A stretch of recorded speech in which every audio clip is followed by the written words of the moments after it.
Today's shiur is Nazir Daf Zayin.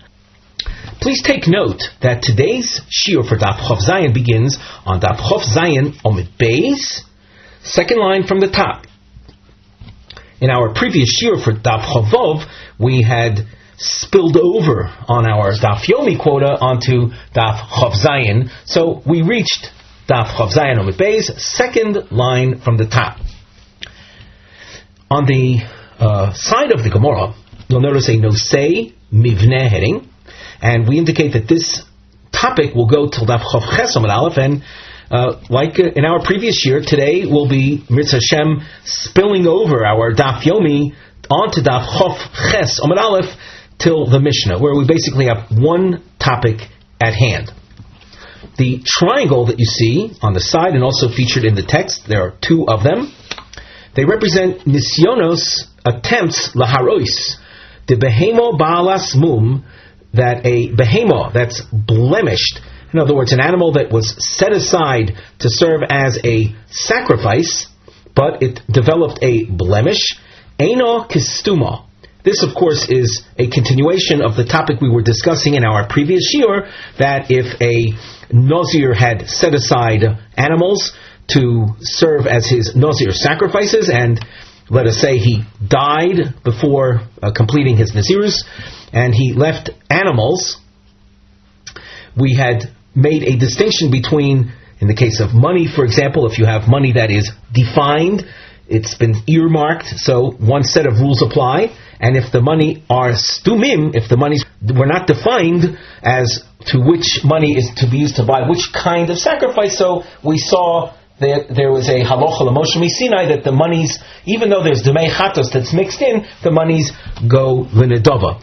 They're used to purchase olah sacrifices.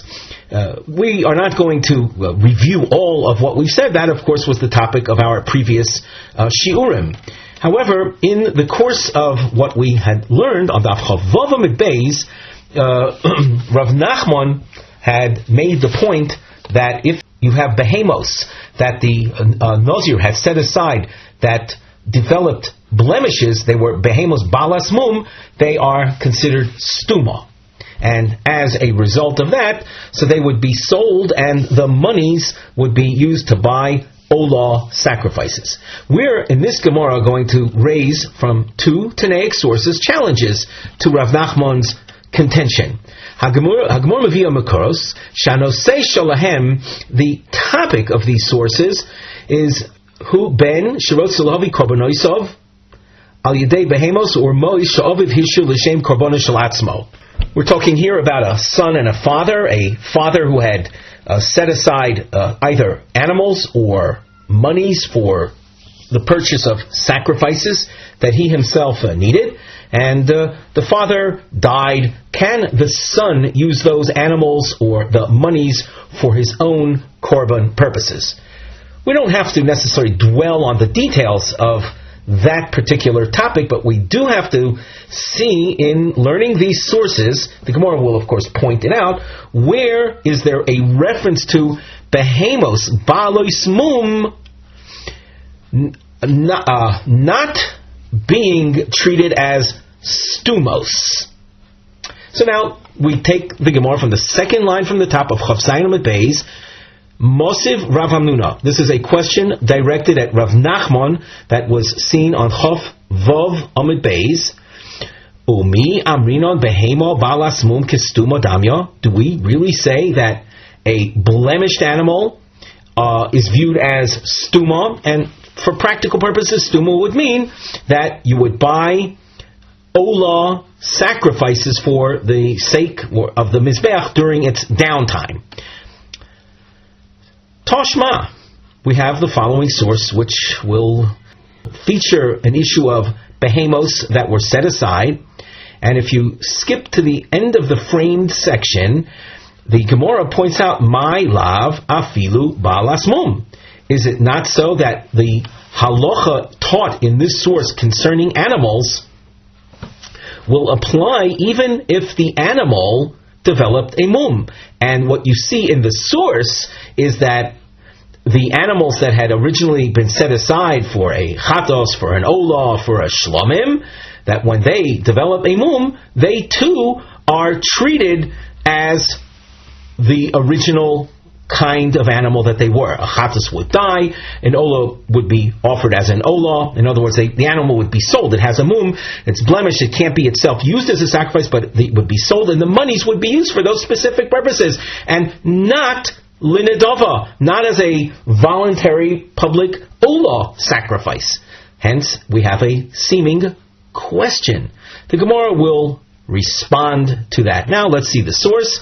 Tashma Ketzad Omru Hoish Megaleach Al Nazirus Aviv. The opening of this source is asking, how is it that a son can use his father's sacrifices or his father's monies that were set aside for the father's Nazirus and then use them for his own, the son's.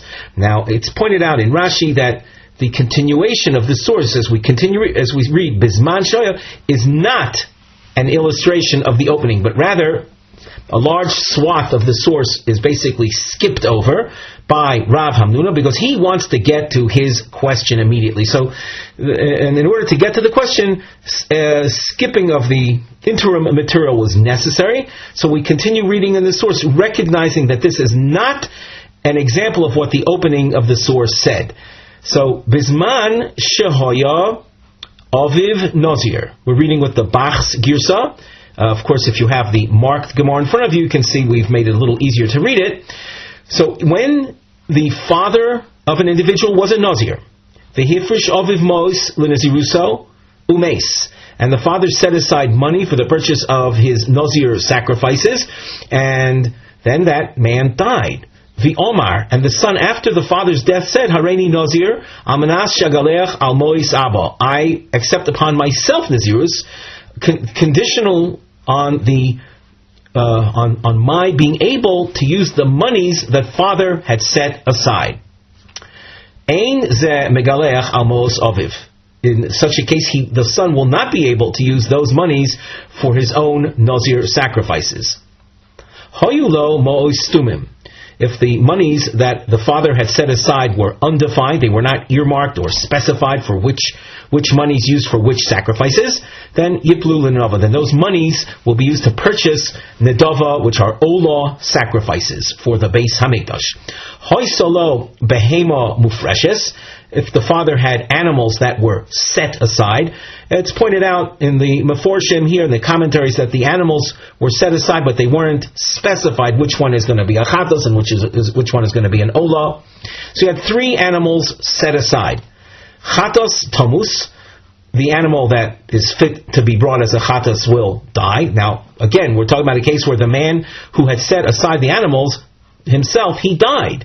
So the animal that's fit to be a chatos will itself be set aside to die. There's a concept that we've seen in the past called chatos shemesu baleo, where the owner of a chatos himself dies. The oral tradition dictates that his sin offering shall also be set aside, deprived of water and food, and die. Oila tikrav, the animal that would be fit to be used as an olah, it would be offered now as an olah, even though the owner is dead. Shlomim, yikruvu shlomim, the animal fit to serve as a korban shlomim, will be offered as a korban shlomim. The concept of an animal being set aside to die is limited to the chatos, and hence the olah can still be offered as an olah, and the shlomim likewise as a shlomim.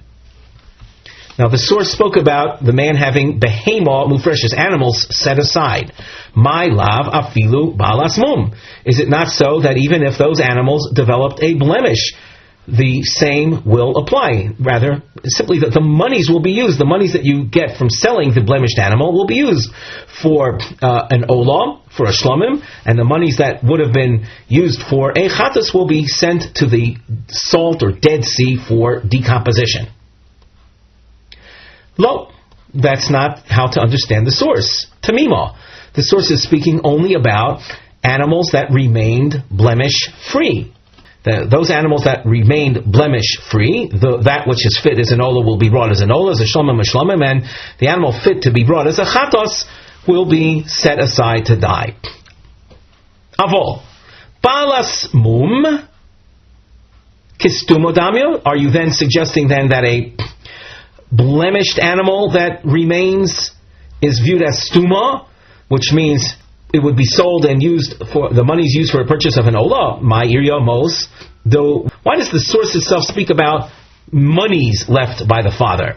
The source spoke about monies that were defined, monies that were not defined. The source at hand spoke about mo'os stumos. Why speak about mo'os stumos? Lema, why not stay within the realm of animals and make a distinction as follows? Say, Hoi solo behemo balas mum yiplu l'nadava. The source spoke about behemo that's not a baal mum, a blemish-free animal. However, if the father had left animals that developed blemishes, let the animals be sold and buy nadavas. Why, if you want to speak about yiplu l'nadava, does the source speak about monies? In fact, if you look carefully in the Rashi, you'll say, had the source spoken about animals that developed a blemish would be yiplu l'nadava, then certainly monies that were never designed to be offered themselves to begin with. The Gemara says, Hachinami. In fact, when the source makes reference to Mos, it really is referring to the Baal Mum. Baal Asmum Lamai Kedisha, when an animal develops a blemish after it was dedicated to be a sacrifice. What is its sanctity designed for? The dummy. It's designed to be sold. You get cash in return, and use the cash for buying sacrifices. Well, Domi hainu mos. Domi, money value, is what the source spoke about when it mentioned mos. In effect, they're one and the same. So that the reference to mos, stumos, yiplu l'nadava applies equally to behemos balas mum, would be considered like stumos and be used for nadava. So that what Rav Nachman said back on Daf Vav Amid Beis, that a behemoth's balas mum is kistuma, is still true. And the source doesn't present any question to that. The reference to mo'os in the source contains within it the Baal Mum, because the Baal Mum, as a blemish animal, is itself designed to be sold for money. Mosiv Rava. Once again, we have a challenge to Rav Nachman back on Daf Chof Avon Beis, the same type of question. In fact, the question is going to be phrased by the Gemara after this very long source in the very same way. So in effect, we have a repeat story, just citing a different source. Now, since you have marked Gemaras in front of you, let's take full advantage of the marvelous marking system and note that we have a long Tanaic source. If you skip to the end of the long Tanaic source on Daf Chof Ches Amud Aleph, more than halfway down, you notice it says after the frame section, Kotoni Mias Behema. It's said within this source. Now we have an arrow that refers you back to Chof Zayin Amud Beis, where the corresponding arrow indicating Chof Ches Amud Aleph appears, and in the source on Chof Zayin Amud Beis, on our Amud, it says that Yochelo Yotze Korban Oviv bevehema shehifrish, afilu min akala al akala, min achamura al chamura, etc. So reference is made in this source to behema. So the Gemara here on Chav Ches Amud Aleph, remember where we said after the framed section, the source had made reference to behema, my lav afilu balas mum. Is it not so that the same would apply to the animals set aside by one's father that developed a blemish? That the blemished animals do not serve a purpose of nedava. If you look at Rashi, just a few lines up from here on Daf Chof Ches Amud Aleph, Kotoni mias behema, shari ein adam megaleach al behemas aviv, my taima, lav mishum de kimefureshes damya. Even if the father had left animals that developed a mum, the son cannot use them. Is it not because it's like they were earmarked? And when reference is made to behema, my lav afilu balas mum, is it not so that the same applies to an animal left by one's father that developed a blemish? The Gemara says, lo, tamima, the halacha taught in this source concerning the behema is limited to a blemish-free animal. Avol balas mum, we continue reading on Chav Ches Amud Aleph. If the animal had developed a blemish, then my kistuma damya. Do you want to say it would be like sasum, and it would be used for buying olos? Well, then my irya dikotoni mos shifriv shaviv. Why does the source speak about monies that the father set aside? Lisni balas mum. Speak about animals that the father had set aside and developed blemishes, that they would be considered stumos. Why bother talking about mos, which would be more obvious? The Gemara answers the same way it answered our most recent question. Hachinami tilamai chasya. In fact, when we speak about a behemoth's balas mum, what is it destined for? L'domi, to be sold for cash. Well, domi hainu mos. Money value is, in fact, what we mean when the source says mos. So the reference in the source to mos shehifrish aviv, monies that were set aside by the father, includes behemos balas mum. So the same type of, let's say, response that we saw already will be offered for this very long source. Now, you might ask, why did we skip and read all of that? The answer is as follows. This long source contains a great deal of, we'll say, parenthetical information. For those of us who are using the Gemara markings system, you know very well that we try to distinguish between the main flow of the sugya and emphasize that which is pertinent to the main flow. Tangential information is often featured in other parts of the Shas where there it is focused upon. Here, we don't have to focus. In fact, there's a note on the side that says that this is all found in Maseches Krisus as well. So, that having been said, we have to separate the forest for the trees so that we don't lose sight of things. That's why we skipped and read the response of the heart of the question and its response before getting into the entire text. We have a long brisa, and there are a number of markings that you'll find along the way. We've emphasized them on the side under the mivneh. You'll see a squiggle underline introduces the word yachol. Could it be that lo yetze, that you will not be able to fill your requirements, etc.? And then you'll see a dashed underline highlighting the word avol, which is a word that would indicate a transition. Avol yotze, so that the structure, a repetitive structure that you'll see here is, could it be that you don't fulfill in this way, but you would fulfill this other way? And to each time the Gemara will cite a pasuk to suggest not so. A double underline is used to highlight the key words behema and mo'is. You'll see a dashed underlining highlight the expressions either sheharei or shekain, which is essentially here just to make the reading a little easier. Now, the Gemara. Mosiv Rava. Rava cites a source that opens with a word korbano. There are multiple citations of the word korbano that you'll see along the way. This is a reference to the word korbano that appears in Vayikra Perek Daled, where the Torah discusses a sin offering brought by a Nasi, which is a male goat offering. A Nasi is a king who sins. He has a specific type of sin offering, a male goat. A private individual that brings a sin offering has a choice of bringing either one of two female animals, a she-goat or a female sheep. In each one of the parshios, the word korbono appears, and it is darshan. It is used as a source for the halachas found in this source. So there are numerous words korbono. The word korbono is repeated there in Vayikra Perek Daled. So the Gemara says, korbono, but korbono hu yotze, a person fulfills his sin offering requirements through his own sacrifice. Ve'eno yotze b'korbonoviv. He doesn't fulfill his sin offering requirements through his father's sin offering.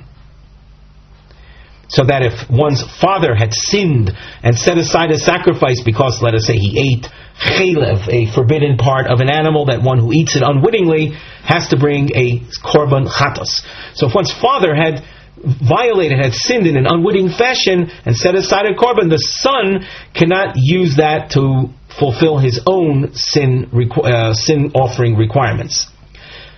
Well, Yachol lo yetze b'korban shalaviv shehifrish min hakala ala chamura min hachamura ala kala. Could be that when the Torah limits the father's korban vis-a-vis the son, that's only if the father had set it aside for a kala, means a light level offense, and the son wants to use it for a serious level offense, or vice versa. So since there's that discrepancy, and as what's considered a light level offense and a severe level, that you can look in the commentaries and see that what they are. For our purposes, the specific examples are not crucial. Just realize there are two grades of sins that warrant the bringing of a sin offering. So where there's a discrepancy between the son's level and the father's levels, we say the son cannot use the animal set aside by his father. Avol, Yotze bekorban shefrish aviv, min hakala ala kala, min hachamura ala chamura. Maybe a son could use his father's animal that was set aside for a similar level offense. If the father had violated something of a serious level, so the son would be able to use it for his own serious level offense. Talmud lomar korbano korbano. The word is repeated a couple times, and the Torah is here to emphasize only through your own sin offering do you fulfill your requirements, not through your father's. Yachol, it could be that lo yetze bekorban aviv bevehema shefrish. Maybe the limitation is on the son is only to use the father's animal sacrifice that was set aside. Afilu min hakala kala. Umin hachamura ala chamura, even if they happen to be the same level type offense. Sharei ein adam megaleach al behemas aviv benazirus. There's precedent for this type of restriction. If a father had accepted upon himself nazirus and set aside an animal, or set aside animals for his own nazirus conclusion, the son cannot use his father's animals. So we see this concept of exclusion of son from use of father animal sacrifices. Avol. Maybe though, Yotze b'mois shehifrish aviv afilu min hachamura ala kala umin hakala ala chamura. If a father had committed an offense, whatever level, severe level or minor level, and the son had likewise committed an offense of an opposite type level, that the son could use the monies that the father had set aside for his offense, namely for the purchase of sacrifices. Here, notice we emphasize with a double underline mos. We're talking now about cash set aside by the father. Can the son use that? And there's a basis for suggesting son's use of father's cash. Sharei adam megaleach al mois aviv benazirus. We continue at the top of Chof Ches Amud Aleph. Bizman shehein stumin v'lo bizman shehein mefurashin. If a father had set aside monies, did not define the monies, and you have a father and son who had been Nazirim. They were Nazirim at the same time. And the father died, leaving undefined monies. The son, Adam Megalech, means the word Megalech literally means shapes, but it's a reference to the conclusion of the Nazir's period. The son can use the father's undefined monies. So maybe in general for sins committed by the father and money set aside, the son can use those monies for his own, namely the son's own offenses, for the purchase of the korban chatos. Talmud lomar korbano. Bekorbano yotze b'enu yotze bekorban aviv. No. Even in that case, the son cannot use the monies that his father had set aside. Yochol lo yetze b'mos shehifrish aviv afilu min hakala ala kala min hachamura ala chamura avol yotze bekorban shehifrish la'atzmo. Here we're departing into a new train of thought. Up till now, we were talking about son using father's items. So, granted, a son cannot use even the monies set aside by the father, even if it's a same level type offense. But a person maybe can use his own sacrifice that he set aside. Min hakala ala chamura, min chamura ala kala. Let's say a person had committed two offenses. He committed a chomor offense and set aside a sacrifice, a sin offering, and then committed a lower level offense and wants to use that animal that was set aside previously for the higher level for the lower level, or vice versa. Talmud Lomar, no, you can't do that. Korbono al chatoso. The pasuk is very limiting. Ad shehei korbono l'shum chatoso. Until the animal is used for that same type of offense for which it originally was set aside, even though it's your own issue. It's your own, let's say, your own two offenses. Well, yachol lo yetze bevehema shehifrish la'atzmo. Afilu, we're using the gears of the Ranchburg, and you can see what the marked Gemara is, how we've written that in between the lines. It could be, though, that a person cannot use his own animal that he has set aside, even for, again, we're talking about a person that had committed two offenses. He set it aside originally for one offense, and wants to use it now for another offense. And they're on the same level. That's what he means here. Afilu min akala ala kala, o min achamura ala chamura. Min akala ala chamura, o min achamura ala kala. So any of these, let's say, transfer use of animals is not accepted. Shekain im hifrish behemo al hachelev vehevi al hadam. We know that if a person set aside an animal for having eaten unwittingly, b'shogeg, he ate chelev, and he set aside an animal for that sin, and then he had eaten dam, blood of an animal, which is also forbidden and requires a chatos sacrifice. And he uses that animal that he had set aside for the chelev consumption for the dam offense. So, ala dam, ve'evi ala chelev, or vice versa. Sharei lo mo'al velo kiper. In, let's say, the misuse of the animal, you set it aside for chelev, and you end up bringing it for dam. That's not considered a me'ilah sin. And since it's not considered a me'ilah sin, it doesn't have the power to offer atonement. You have this, we'll say, this interplay between the presence of me'ilah and the possibility of achieving atonement. We take a look at Rashi, who makes references to some fundamental ideas in the realm of me'ilah on the third narrow line, Sharei lo mo'al lefishu kedushas haguf. Here we were speaking about an animal. It has inherent sanctity, as kedushas haguf. V'yesh shelo tzil l'chulen. And since it has inherent sanctity, you cannot remove it from its sanctity. You can't be motzi l'chulen. In other words, a standard me'ilah, when we speak about me'ilah, the violation me'ilah, we generally speak about something that when you violate its sanctity and use it for personal benefit, the item leaves sanctity, becomes mundane. But something that has kedushas haguf, it can't leave its level of sanctity. It remains where it is. Lefikach lo kiber. And since it doesn't become chulin, it can't serve as atonement for the other offense. Decreases to kiven de lo motzi moil. Since there's no potential for me'ilah, kipuri nami lo mechaper. It can't offer atonement either. Well, let's continue in our Tanaic source. Avol, transition now to money. Avol yotze b'mois shehifrish la'atzmo. Let's say a person committed an offense. He ate chelev, and he didn't immediately dedicate an animal, but set aside money for the purpose of a sin offering purchase. So he set aside money. Min hakala l'kalo, min hachamura l'chamura, min hachamura l'kalo, min hakala l'chamura. Can a person use monies set aside for one offense to atone through the purchase of an animal for another offense? Shekain im hifrish la'atzmo mo'os al hachelev vehevi al hadam. Let us say a person had eaten chelev and set aside money because of that sin, and then he happened to eat dam. He ate dam, and he needs to bring a sin offering for the dam. So he takes the monies that he set aside for the chelev and now brings it for the dam. Or the other way around, al hadam, he had set aside money because of the blood offense, and he wants to bring it for having eaten chelev.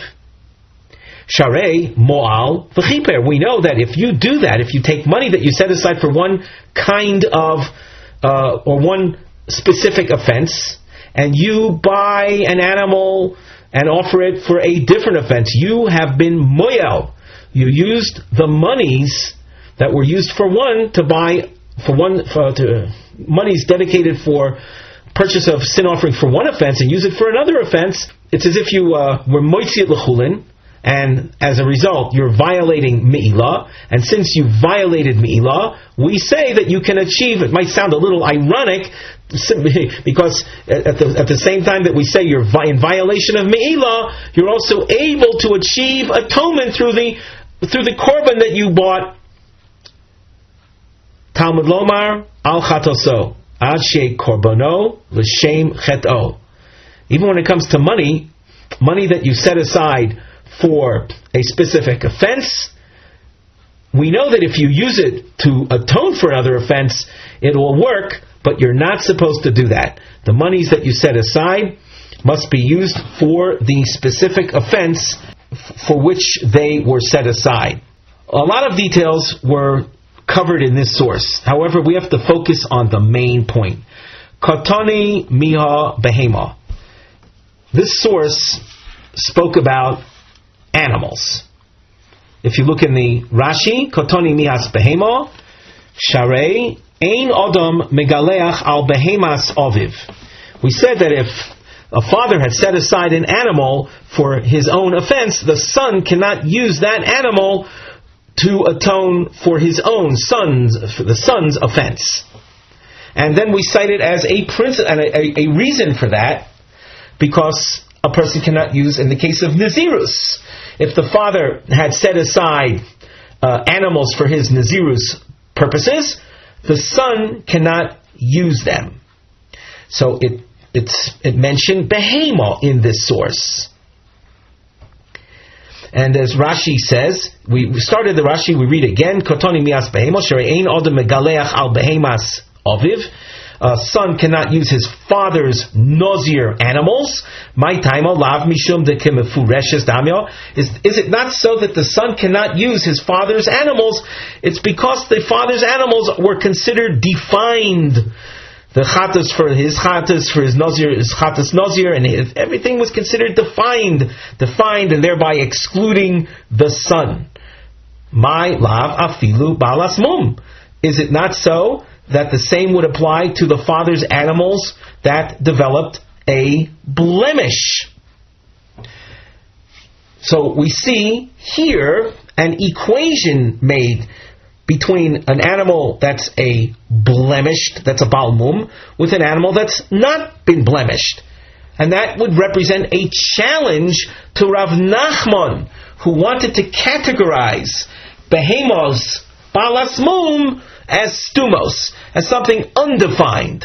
Because if a behemos balas mum that the father left would be considered stumin, we know that when a father leaves monies that are not defined and dies, the son is able to use those monies. Most stumin, we know a son can use that were left by the father. And yet the source speaks about a behemo not being allowed to be used, and we're assuming right now the son cannot use even the father's behemo balas mum. Well, that would be a challenge to Rav Nachman back on Daf Chovav Amid Beis. The Gemara says, lo, the source that speaks about the limitation of son's use of father's animal, that is a behemo that's blemish-free. Tmima. Tom or tmim means blemish-free. The Gemara asks, Avo balas mumai kistuma damya. But if the animals left by the father would have been blemished, are you saying then it's like stuma? Which would mean that the son would be able to use those animals for his own Nazirus purposes. My irya de katani mol shifr shaviv. Why then does the source lapse into the monies that a person's father left? Lisni balas mum. The source could have stayed within the realm of animals and said that the son's exclusion is only if the father left tomim animals, blemish-free animals. But if the father left a behemo that's sasum, then the halacha would be different, then the son would not be excluded. So why didn't the source teach thusly? Hachi nami. In fact, the source did make reference to balas mum. It didn't. You might not see it explicitly in the words, but it's referenced. The lamai chazia. What's a behemoth's balas mum destined for? What's it fit for? Ladomi. It's fit for its value, meaning it's sold, and in exchange you receive cash. Well, domi hainu mos. The term domi means sold for cash is what the source means when it says in the source mo'os.